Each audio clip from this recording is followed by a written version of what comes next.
Assalamualaikum warahmatullahi wabarakatuh.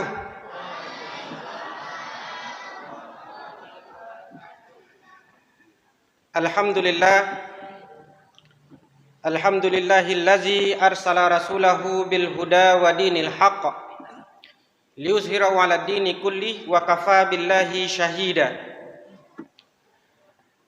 Asyhadu an la ilaha illallah wahdahu la syarikalah wa asyhadu anna Muhammadan 'abduhu wa rasuluh la nabiyya ba'dah.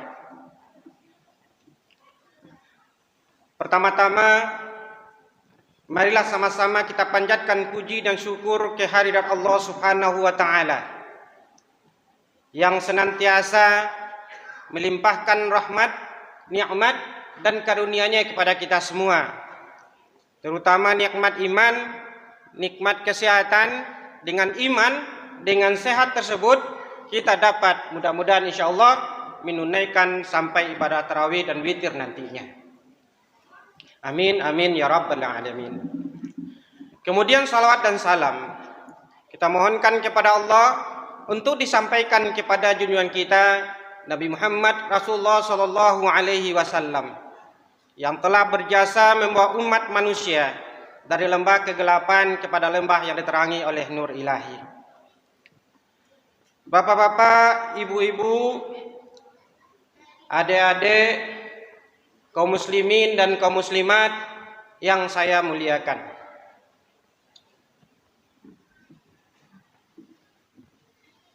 Pada malam ini saya lagi mikir-mikir juga Bapak apa yang akan saya sampaikan, karena baru tadi disampaikan oleh Bapak Ketua Pengurus. Pada malam ini kita akan bicara tentang menjemput rezeki. Kenapa saya tidak gunakan istilah mencari? Karena pada hakikatnya kata Allah Subhanahu wa taala dalam surat Hud, "Wa ma min dabbati fil ard illa 'ala Allahi rizquha." Allah katakan bahwa apa saja makhluk yang ada di atas bumi ini pada hakikatnya telah ditentukan rezekinya oleh Allah Subhanahu wa taala. Allah yang telah menentukan. Oleh karena itu, siapapun makhluk hidup yang di atas muka bumi ini karena rezekinya telah ditentukan oleh Allah, tentu bagaimana kita mendapatkan rezeki tersebut? Tentu dengan menjemputnya dengan sebaik-baik kita menjemput. Bapak Ibu yang berbahagia, apa sih yang dikatakan dengan rezeki? Apakah hanya sekedar uang? Apakah hanya sekedar harta? Ternyata tidak itu saja Bapak dan Ibu. Rezeki itu adalah segala yang bermanfaat. Segala yang memberikan manfaat kepada kita dan halal. Dan halal yang diberikan oleh Allah Subhanahu wa taala kepada kita. Jadi apapun yang bermanfaat kepada kita itu adalah rezeki. Tapi itu konteksnya adalah halal. Jadi kalau ada yang bilang bahwa jangan mencari yang halal, yang haram pun susah, yang haram tak dikategorikan kepada rezeki. Karena Allah berikan rezeki itu pada hakikatnya itu adalah yang dihalalkan oleh Allah Subhanahu wa taala. Kenapa? Bapak Ibu, batanyu amboci kau Ibu dan Bapak, kiro-kiro salamu tadi doa, Bapak dan Ibu setiap sholat, kiro-kiro selesai sholat itu ada doa yang tak pernah kita lupakan. Apa? Ada doa yang tak pernah kita lupakan. Rabbana atina fid dunya hasanah wa fil akhirati hasanah wa qina adzabannar. Kalau dikatakan tujuannya yang terakhir tadi Pak, wa qina adzabannar. Ya Allah, kita bermohon agar jangan kami ini sampai masuk neraka. Sehingga kita berdoa, ya Allah jauhkanlah kami dari siksa api neraka-Mu ya Allah. Pada hakikatnya apa? Karena kita pinginnya kan masuk surga pada hakikatnya. Cuma kita malu. Kalau ibarat syairnya Abu Nawas, ya Allah, aku ini bukanlah hamba yang patut bagi surga Firdaus-Mu. Kan begitu syairnya. Tetapi aku juga tidak sanggup menahan siksa api neraka-Mu ya Allah. Kami gitu, Pak. Sehingga kita berdoanya adalah ya Allah, hindarkanlah, jauhkanlah kami dari siksa api neraka. Yang sebenarnya kita pingin, ya Allah, tempatkanlah kami di surga-Mu ya Allah. Kan itu tujuan sebenarnya dari doa Bapak dan Ibu. Tapi ingat Bapak dan Ibu, surga kuncinya halal. Surga, sekali lagi, surga kuncinya halal. Apabila kita, yang kita dapatkan, yang kita jemput, rezeki tersebut ternyata dari usaha yang diharamkan oleh Allah, jangan harap doa kita waqina adzabannar akan bisa terwujud. Kenapa? Karena kalau orang yang tumbuh dagingnya dari sesuatu yang diharamkan oleh Allah, maka neraka yang lebih pantas buat dia. Man nabita lahmuhu minal haram, kata Rasulullah, fannaru aula biha. Siapa saja manusia ini yang dagingnya tumbuh dari yang diharamkan oleh Allah Subhanahu wa taala, maka nerakalah yang pas. Sementara kita setiap sholat selalu berdoa waqina adzabannar. Doa perlu usaha. Maka usaha yang pertama itu dari rezeki yang kita jemput. Jaminkan bahwa rezeki yang kita jemput itu adalah rezeki yang halal. Kalau baca lihat firman Allah dalam surat Al-Jumu'ah, fa iza qudiyatis shalah fantasiru fil ard wabtagu min fadlillah wazkurullaha katsira la'allakum tuflihun. Ini cara kita agar kita rezeki kita itu dalam konteks selalu terjaga kehalalannya. Kata Allah di sini, apabila kamu telah selesai melakukan salat, bertebaranlah di muka bumi dalam rangka apa? Mencari karunia Allah, menjemput rezeki kita. Nah, supaya rezeki yang kita jemput, karunia yang kita inginkan itu terjaga kehalalannya, Allah katakan wazkurullaha katsira. Banyak-banyak ingat Allah. Maka waw di sini Bapak dan Ibu, kalau kita terjemahkan menjadi waw ataf, ya enggak pas. Waw di sini kita pakai dia dengan makna waw ma'ah yang menyertakan pekerjaan yang sebelumnya, ikut serta dengan pekerjaan yang sebelumnya. Artinya apa? Kata Allah di sini supaya kita rezeki kita itu betul-betul dalam pantauan Allah Subhanahu wa taala. Ketika kita mencari rezeki, ketika kita mencari karunia Allah, selalu dalam kita mencari itu ingat Allah selalu. Begitu. Kalau waw ataf yang kita gunakan artinya kan modeko jadinya, Pak. Bu. Cari karunia Allah, setelah mencari baru ingat Allah. Kalau stepnya begitu. Kalau mode itu terjemahkan, mangkonyo khawatir. Ketika kita bakarajo, ketika kita mencari rezeki Allah, Allah kita belakangkan, kironyo karajoa jadi macam-macam. Kenapa? Karena zikir Allah belakangan. Kenapa orang bisa berbuat yang haram? Kenapa orang bekerja mencari juga yang haram? Kenapa? Karena zikirnya, ingat Allahnya, dia kebelakangkan. Yang dia pikirkan bagaimana dia cepat mendapatkan harta. Dia kaya sesuai dengan keinginannya. Sehingga dia lupa bahwa sebenarnya Allah selalu memantaunya.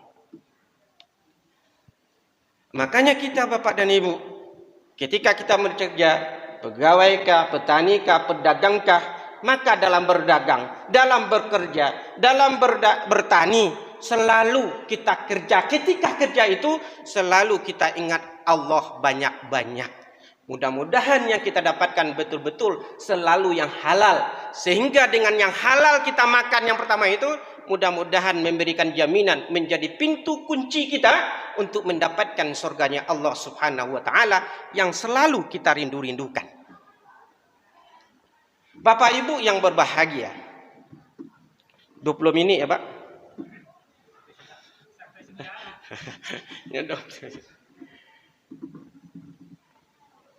Kalau bicara tentang rezeki, sebenarnya banyak cara Allah mendatangkan rezeki. Aduh, memang rezeki itu yang lah datang, lah dijaminkan oleh Allah. Tidak dicari mananya datang. Yang kedua, memang melalui usaha manusia. Jadi manusia itu akan mendapatkan sesuai dengan apa yang dia usahakan.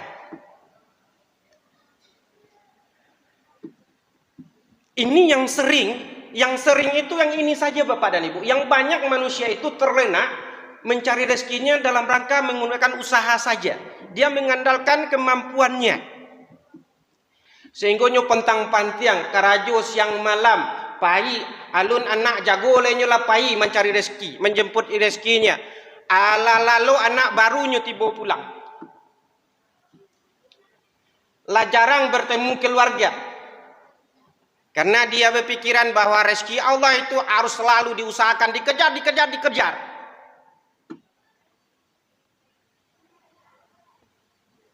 Mungkin dia dapatkan harta yang begitu banyak, tapi ada sisi lain, sisi-sisi kemanusiaan. Sisi-sisi kemanusiaan apa? Keluarga sakinah, mawaddah, warahmah. Kalau keluarga bahagia itu bukan hanya dari segi materinya saja, tapi dari segi hatinya. Bahagia itu kan di hati. Berkumpulnya dengan anak istrinya, berkumpul dengan keluarganya, ada hari-hari buat anaknya, ada hari-hari buat keluarga yang lainnya, sehingga itu memunculkan kebahagiaan. Maka kita memang berusaha, tapi berusahanya dalam rangka mencari ridho Allah juga. Maka yang kita pikirkan juga Bapak dan Ibu, mendatangkan rezeki dengan cara yang lain juga. Apa itu? Kata Allah Subhanahu wa taala, "Mayyattaqillah." Kan ini sering juga kita dengar Bapak dan Ibu. "Mayyattaqillah yaj'al lahu makhraja wa yarzuquhu min haitsu la yahtasib," kata Allah. Kata Allah Subhanahu wa taala, siapa saja hambaku yang bertakwa, siapa saja hambaku yang bertakwa, akan aku berikan solusi yang terbaik buatnya, kemudian akan aku beri rezeki dari yang tidak diduga-duga. Ini rezeki yang kadang-kadang kita lupakan, padahal banyaknya di sini sebenarnya Bapak dan Ibu. Banyaknya di sini rezeki yang tidak terduga-duga. Tapi syaratnya mayyattaqillah. Siapa yang bertakwa kepada Allah? Siapa yang bertakwa itu? Kalau kita ngambil satu definisi, 2 atau 3, di dalam kitab Tahzibul Akhlak saya pelajari, di situ disebutkan bahwa at-taqwa itu adalah ja'alun nafsi fil wiqayah minal mudarrati fid dunya wal akhirah. Takwa itu adalah bagaimana seseorang mampu menjaga dirinya terpelihara dari segala hal yang mampu merusak dirinya, baik merusak kehidupan dia di dunia maupun kehidupan dia di akhirat. Itulah yang takwa. Atau ulama lain mengatakan bahwa takwa itu adalah melaksanakan seluruh perintahnya dan meninggalkan seluruh larangannya. Jadi kalau seandainya demikian, bahwa seseorang yang selalu memelihara dirinya supaya tidak terjatuh kepada perbuatan dosa, tidak terjatuh kepada perbuatan haram, tidak terjatuh kepada perbuatan maksiat, dan dia selalu ingat kepada Allah, inilah yang sebenarnya memancing kasih sayangnya Allah, sehingga Allah berikan rezeki yang tidak terduga-duga ini. Harusnya ini yang kita kejar Bapak dan Ibu. Di samping ikhtiar kita bekerja. Tapi pertanyaannya sudah sejauh mana kita, ketakwaan kita itu selalu mengiringi selalu perbuatan kita. Nah itu pertanyaannya. Karena rezeki yang terduga itu memang bagi orang yang sudah sempurna ketakwaannya. Bapak Ibu yang berbahagia, baca itu asakete. Dulu Imam Malik Pak, salah satu mazhab, ya. Dia punya murid namanya Imam Syafi'i. Imam Syafi'i juga diikuti. Jadi pengikutnya itu menjadi mazhab Syafi'i. Dia punya mazhab Syafi'i. Jadi Imam Malik itu gurunya Imam Syafi'i. Ketika suatu halaqah, Imam Malik menyampaikan kepada audiennya, dia katakan, sesungguhnya rezeki Allah itu datang tanpa sebab. Ya Pak Ibu ya, kata Imam Malik dalam wiridnya ini menyampaikan ya seperti inilah saya menyampaikan begini. Sesungguhnya rezeki Allah itu datang tanpa sebab. Kita hanya bertawakal kepada Allah dengan sebenar-benar bertawakal. Ya, jadi syaratnya bertawakal aja dengan tawakal yang benar. Lakukan bagian kita, selanjutnya itu urusan Allah. Selanjutnya kita serahkan saja urusannya kepada Allah, masalah rezeki tersebut.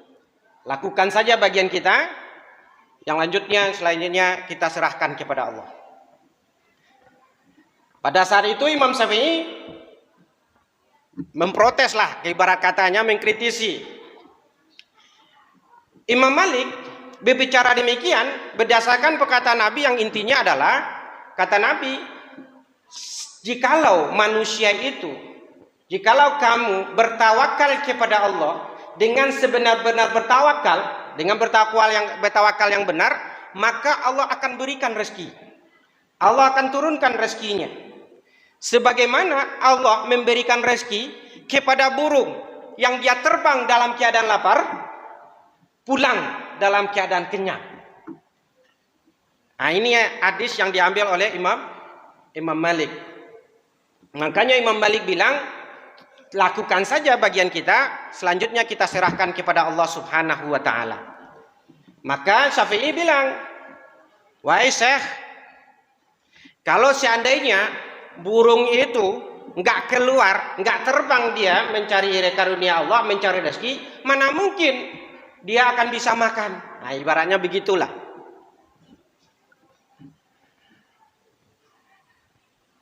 Akhirnya Imam Syafi'i jalan-jalan, keluar dia dari pondok sebentar, pergi jalan-jalan. Pas dalam perjalanannya, dia melihat sekelompok orang sedang memanen anggur. Dia datangi, dia bantu manennya. Jadi Imam Syafi'i ikut memanen tuh anggur. Dia ikut memanen. Setelah selesai, diberikan beberapa ikat anggur kepada Imam Syafi'i atas bantuannya menolong mereka memanen. Diberikan beberapa ikat anggur. Nah, ketika Imam Syafi'i menerima anggur tersebut, dia tersenyum bahagia. Bahagianya bukan karena dia mendapatkan anggur, enggak. Pada hakikatnya dia bahagianya adalah bahwa kalau rezeki itu tidak dikejar, tidak diusahakan, tidak dicari, enggak akan datang dengan sendirinya. Nah, ini dia maksudnya. Karena Imam Syafi'i itu pendapat bahwa rezeki itu hasil dari kerja keras. Itu saja pada waktu itu. Lalu dia bergegas ke gurunya, ke Imam Malik. Dia datang ke gurunya, langsung dia kasih. Dia taruh anggur, beberapa ingkat anggur itu di depan, dia makan. Sambil siap bicara. Syekh, ini anggur ini hasil dari saya membantu orang memanen sehingga dia kasih saya dan saya hidangkan di sini. Kalau tidak saya bantu, mana mungkin anggur itu akan bisa datang ke sini, katanya. Begitu kata Imam Syafi'i. Untuk membuktikan bahwa rezeki itu memang harus dari usaha kerja keras saja. Lalu dengan tersenyum, Imam Malik dia petik itu anggur. Dia petik anggur itu sambil dia makan. Lalu Imam Malik bilang sama Imam Syafi'i, saya memang dari tadi nggak keluar dari pondok, udara panas, saya tidak keluar. Cuma saya menunaikan tugas saya saja. Tugas saya apa? Guru, mengajarkan. Saya ngajar aja di pondok. Tapi sambil mengonggok, saya memikir, dalam panas ini alangkah enaknya kalau seandainya ada anggur, biar segar. Tiba-tiba dalam pikiran saya bilang, mudah-mudahan ada anggur, biar saya segar. Saya minum, saya makan. Dan saya tidak kemana-mana, tapi anggur tiba di depan saya, kata Imam Malik. Kan gitu Pak, anggur nyampe sama saya. Akhirnya Imam Syafi'i tersenyum, Imam Malik pun tersenyum. Kedua-duanya benar. Memang rezeki Allah itu bisa datang tanpa sebab dan juga bisa datang karena kerja kita. Lalu mereka bukan memperdalam perdebatannya, bukan memperdalam perbedaan, tapi mereka tersenyum sambil menerima bahwa kedua-duanya benar. Begini yang diberikan contoh oleh Imam Syafi'i dan Imam Malik, walaupun dia berbeda pendapat, tapi tetap saling menghargai.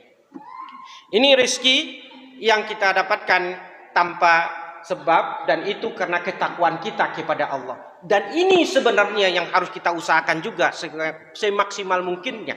Karena rezeki Allah itu akan datang selalu menyertai bagi orang-orang yang bertakwa. Yang ketiga, dia ada 8. Saya baca yang ketiga, kita ngambil yang ketiga. Yang ketiganya melalui seseorang yang pandai bersyukur kepada Allah. Kata Allah Subhanahu wa taala dalam surat Ibrahim ayat 7, la in syakartum la azidannakum wa la in kafartum inna azabi lasyadid. Kata Allah, jika kamu bersyukur kepada Allah, maka akan tambah. Nah, nambah ini nikmat itu. Tetapi apabila kamu kufur, maka sesungguhnya azabku amat pedih. Dari kita bersyukur Bapak dan Ibu, kita juga memancing, menjemput rezeki kita yang lebih banyak lagi. Karena ini janji Allah. Maka mensyukurinya gimana? Sedekahkan, infakkan, berikan harta yang terbaik. Jangan kita pikirkan bahwa ketika kita keluarkan harta kita berkurang. Jangan pernah kita pikirkan demikian. Kalau kita mengeluarkan harta, kita mensedekahkan harta di jalan Allah, yakinlah bahwa Allah setiap yang kita keluarkan akan Allah lipat gandakan menjadi 700. Itu terdapat dalam surah Al-Baqarah. Satu yang dikeluarkan, nambah dari satu itu menjadi 7 tangkai. Dari tiap 7 tangkai itu 100 satu buah. Satu tangkai 100 biji. Jadilah dia 700 biji. Itu perumpamaan yang diberikan oleh Allah Subhanahu wa taala. Dalam bentuk apa? Allah yang tahu mana yang terbaik bagi hambanya. Apakah dalam bentuk kuantitasnya, dalam bentuk jumlahnya, atau dalam bentuk kualitasnya? Allah yang tahu. Kualitasnya apa? Keberkahan yang banyak yang diturunkan oleh Allah Subhanahu wa taala. Kalau kita umat Islam ini jangan hanya sekedarkan memikirkan jumlahnya saja. Jangan sekedar memikirkan jumlah, tapi juga harus memikirkan kualitasnya. Apa kualitas harta itu? Kualitas harta itu pada hakikatnya adalah di situ Allah titipkan keberkahan dalam harta kita. Kalau orang diberikan keberkahan, sifat qanaah dan wara akan muncul. Bapak dan Ibu, kalau kita contohkan, ada cerita lucu lain. Ceritanya di zaman Nabi Musa ada sepasang suami istri. Sepasang suami istri ini hidup miskin Bapak dan Ibu. Suatu malam sang istrinya berkata sama suaminya, "Bang, kan ikut bahasa awaknya. Bang, katanya kan Nabi Musa itu bisa bercakap-cakap sama Allah." "Oh ya, benar. Kalau yo memang Nabi Musa itu pinter, bisa bercakap-cakap dengan Allah, ngomong sama Allah, cobalah sekali-kali Bang, minta ke Nabi Musa itu doakan kita sama Allah supaya Allah menjadikan kita kayu, agak sekali pun jadi." Kata suaminya, "Kalau mau dia itu kecil dinda, ayolah. Dia itu kecil dia sayang ke dia mak, biar mau sampaikan beko ke Nabi." Kamu dia itu. Datangkan Nabi Musa suaminya kok. "Ya Rasulullah, kami diskusi di rumah. Keadaan kami koyo sangat miskin. Kok didoakan kepada Allah kami kok gak kayu gak sekali banyak." Nabi Musa dikabulkan oleh Nabi Musa. Dia doakan kepada Allah. Lalu Allah bilang kepada Nabi Musa, wahai Musa, baik, doamu saya kabulkan, tapi untuk 1 tahun. Nah, gitu. Jadi suami istri kok Allah kabulkan kayonyo selama 1 tahunnya. Lalu dibilang sama Nabi Musa nih kepada pasangan suami istri, oke, insya Allah Allah akan jadikan kamu ini berdua jadi orang kaya, tapi 1 tahun. Lalu suami istri bilang, nggak apa-apa, siap. Habis itu miskin lagi, nggak apa-apa, siap. Yang penting sudah menikmati jadi orang kaya.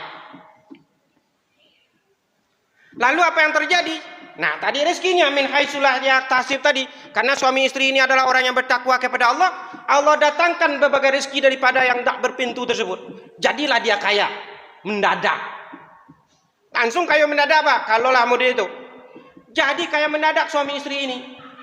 Lalu sang istrinya mengingatkan kepada suaminya, "Bang, ingat Bang, rezeki Allah kok hanya untuk 1 tahun. Kalau mau karena 1 tahun, Mbak, ketika awak miskin, awak tidak punya kesempatan memberi. Kita tidak punya kesempatan bersedekah. Kita tidak punya kesempatan berinfak. Dek kumpung awak kayo, mari Bang, sadu Allahnya, kekayaan kita ini kita gunakan untuk bersedekah. Kita infakkan kepada siapa yang membutuhkan, kita berikan." Nyobuka, Bu, dek kekayaannya itu, Pak, nyobuka 1 rumah, 1 pendopo, 7 pintunya. Dari manapun orang yang datang bisa mambiak, bisa meminta sesuai dengan kebutuhannya. Musafir yang lewat dari semua pintu, dari semua penjuru, 7 pintu, Pak, dibukanya. Jadi siapapun musafir yang datang silakan datang, ambil sesuai dengan kebutuhannya, ambil sesuai dengan kebutuhannya. Selalu disedekahkan, disedekahkan, disedekahkan, disedekahkan. Sehingga pasangan suami istri ini sibuk dengan kekayaannya. Kekayaannya sibuk dengan kekayaannya untuk apa? Untuk bersedekah, untuk mensyukuri nikmat yang diberikan oleh Allah yang katanya untuk 1 tahun itu. Nyuberikan, nyusyukuri. Akhirnya sampai 1 tahun, waktu yang dijanjikan lewat. Cari Nabi Musa, kulah 1 tahun lah lewat kok. Berapa bulan? Lewat. 2 bulan? Lewat. Aduh, ini gimana nih? Jangan-jangan nih. Gimana ini janji Allah? Lalu Nabi Musa ngomong lagi sama Allah. Ya Allah, bukankah suami istri yang saya doakan tadi tujuannya cuma 1 tahun? Lalu kata Allah, wahai Musa, kalau saya hentikan rezekinya, saya malu. Kenapa malu? Saya cuma membukakan 1 pintu rezeki buat dia. Saya bukakan 1 pintu rezeki buat dia, sementara dia bukakan semua pintu rezeki dari segala penjuru bagi siapapun yang datang.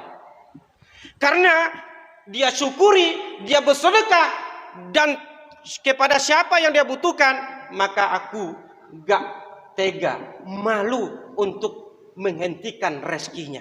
Karena dengan rasa syukur itu selalu Allah perpanjang, sehingga suami istri ini lupa bahwa pada hakikatnya 1 tahun, tapi dia tetap lakukan sampai seterusnya. Dalam rangka apa? Mensyukuri nikmat Allah. Karena dia selalu bersyukur, selalu bertambah dan bertambah. Itulah sebenarnya hakikat rezeki itu. Bapak Ibu yang berbahagia, rezeki itu adalah ketentuan dari Allah Subhanahu wa taala. Tugas kita adalah berusaha. Hasilnya kita serahkan kepada Allah. Itulah yang tawakal. Maka pada hakikatnya Bapak dan Ibu, kita bertani, kita berdagang, kita bekerja. Bekerjalah dengan usaha yang seikhlas-ikhlasnya, dengan usaha karena Allah Subhanahu wa taala dalam rangka kebahagiaan akhirat kita. Untuk hasilnya kita serahkan, bertawakal kita kepada Allah. Mudah-mudahan dengan tawakal kita setelah kita bekerja, Allah datangkan rezeki secukupnya dari pintu yang tidak terduga-duga, dan rezeki yang datang kepada kita, kita syukuri dengan sesyukur-syukurnya. Mudah-mudahan itu juga akan mendatangkan rezeki yang juga tidak terduga-duga. Demikian yang dapat saya sampaikan. Mohon maaf yang besar-besarnya. Billahi taufiq wa hidayah. Assalamualaikum warahmatullahi wabarakatuh.